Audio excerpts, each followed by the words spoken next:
Hi, welcome back to my Ableton Journey series, where I'm basically documenting how I'm coming along and making progress with Ableton and producing my own tracks.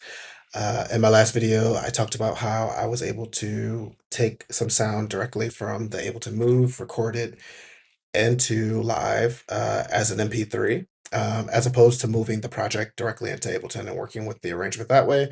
I wanted a quick and easy way to record exactly what I was doing on the Move um, as the standalone version, record an MP3, take it with me somewhere, and get some ideas of how I want the actual arrangement to be.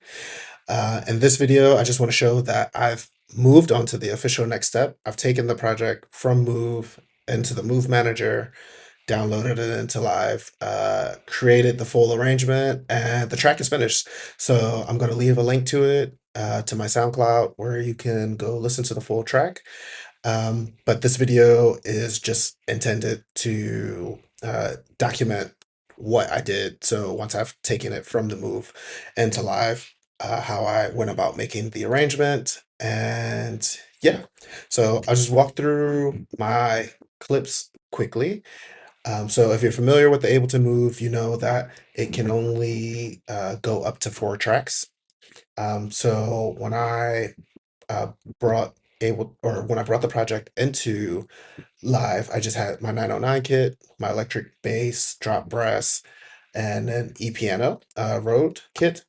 And then inside of my e-piano kit, I had these chords, just a very simple chord progression here, 4 bars. And in the Move, I actually had some notes on top of it. So I had these notes here.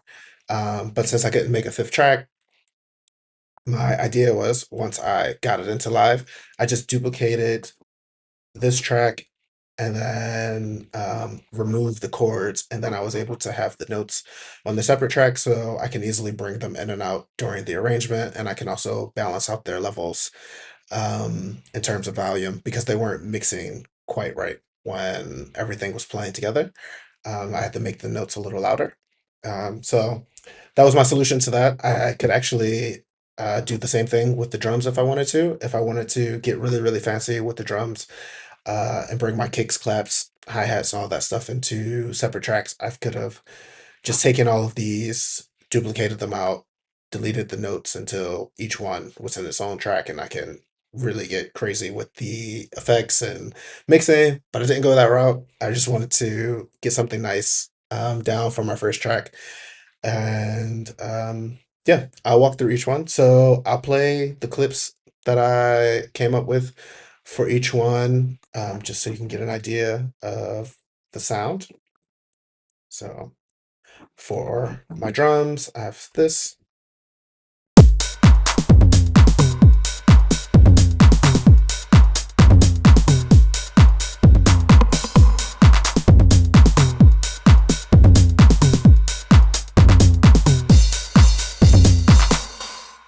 Yep, so just a 8 bar loop of drums using all 909 kit instruments there. I like how they turned out.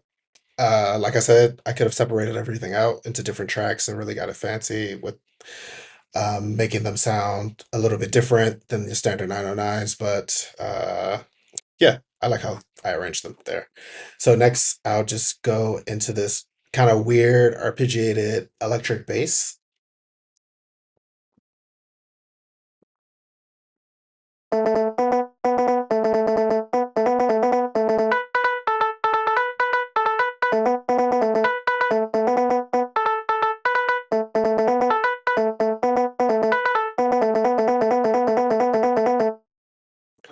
So that's the bass that I'm going to be using. That's kind of the main sound in the track. It sounds a little bit weird, but I think in context, it came out how I liked it. Might not be for everybody. This one I have marked as high was a different variation of it, but I actually don't like it so much. I think I use it in one part, um, but I use something different when I made the full arrangement. So I'll just go to the drop brass that I have. Now.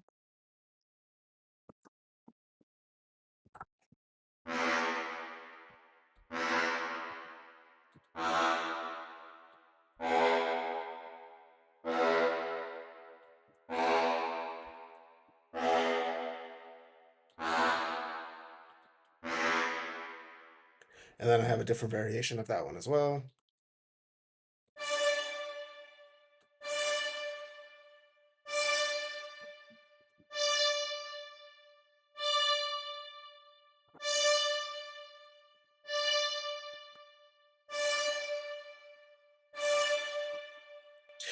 And throughout that whole thing, there's some automation going on, which is giving it a little bit of movement, and it sounds how I wanted it to in the actual track. And then for the chords, I have just a two.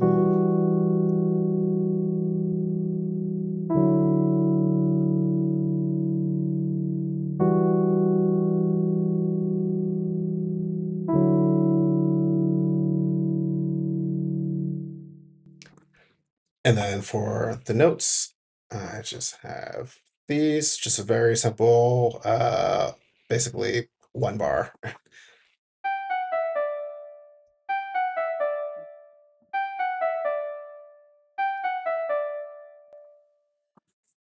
And then altogether, it sounds a bit like this.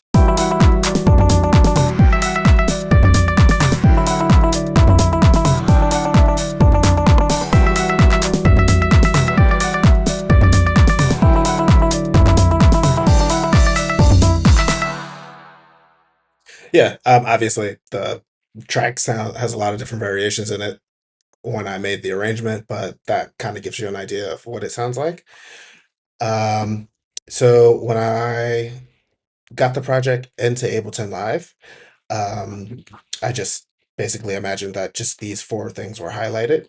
And then once I realized what these scenes were, that I can actually trigger all of these, each row, to create a section of the song, um, this session view actually started to make a lot more sense. I think a lot of people coming into Ableton I mean, I definitely was intimidated by this view here because it's not something you see in other DAWs. I mean, I've just used one mainly, but it looks more like the arrangement view. And so when you first see this, it's kind of a different way to think. But once I actually got into the flow of it, it really made building the track a lot easier.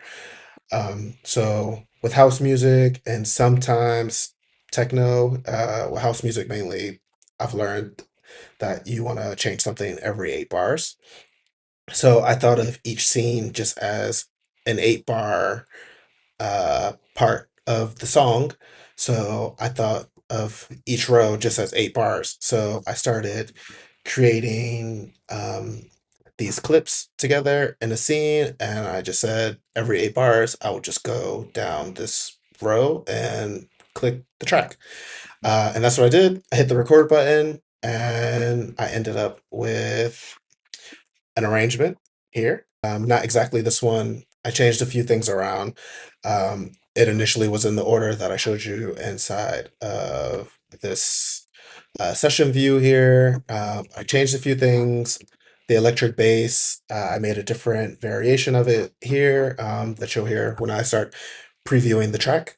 And yeah, so I'll play it, skip through a little bit, and if you want to hear the full thing, you can go to the SoundCloud link that I'll leave down in the description.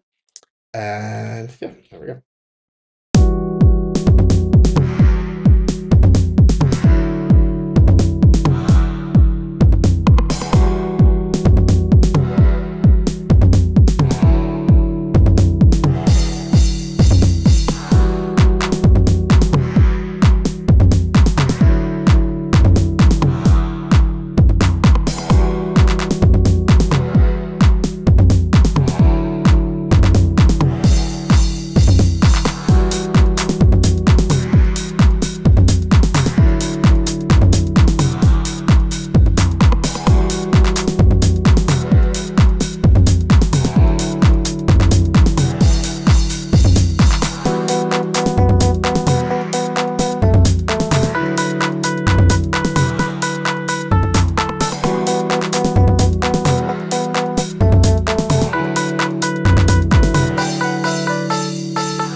So yeah, that was a preview. Sorry, my previewing skills are not that great yet. Gotta get better at picking the exact spots I want to show on these videos. But yeah, you got an idea of what the track sounds like. And I found actually the workflow with this Ableton Move, Ableton Live is super easy. I really like it. I actually find making a 5 minute, 30-second track much easier this way. When you just use the arrangement view from the very beginning, I sometimes find it difficult of thinking like, okay, what can my transition be here, or how can I make this different? I felt with the clips and creating the scenes, it was much easier for me to like get ideas down, just creating different variations of the same track, and then I wasn't running into the plugin window or into the instruments trying to find, oh, like, oh, I need a new sound, oh, I need something different. I just ended up creating some variations of what I already had, which was some advice you see on some other YouTube channels about music production. Rather than running looking for some new sound, maybe just take what you have and see if you can add a filter, add some type of effect to just make it different. And then it's much easier to create different variations and easily create these different scenes here to create the full track. So yeah, that's been my next step. And I guess from here, I'll just be moving on to the next track and I'll be back with that. Thanks for watching. Go check out the SoundCloud link and let me know what you think about the full track. Is it weird? Is this little arpeggiated thing? I felt like that was the most interesting choice I made for this track. So let me know what you think. Um, yeah, see you in the next one.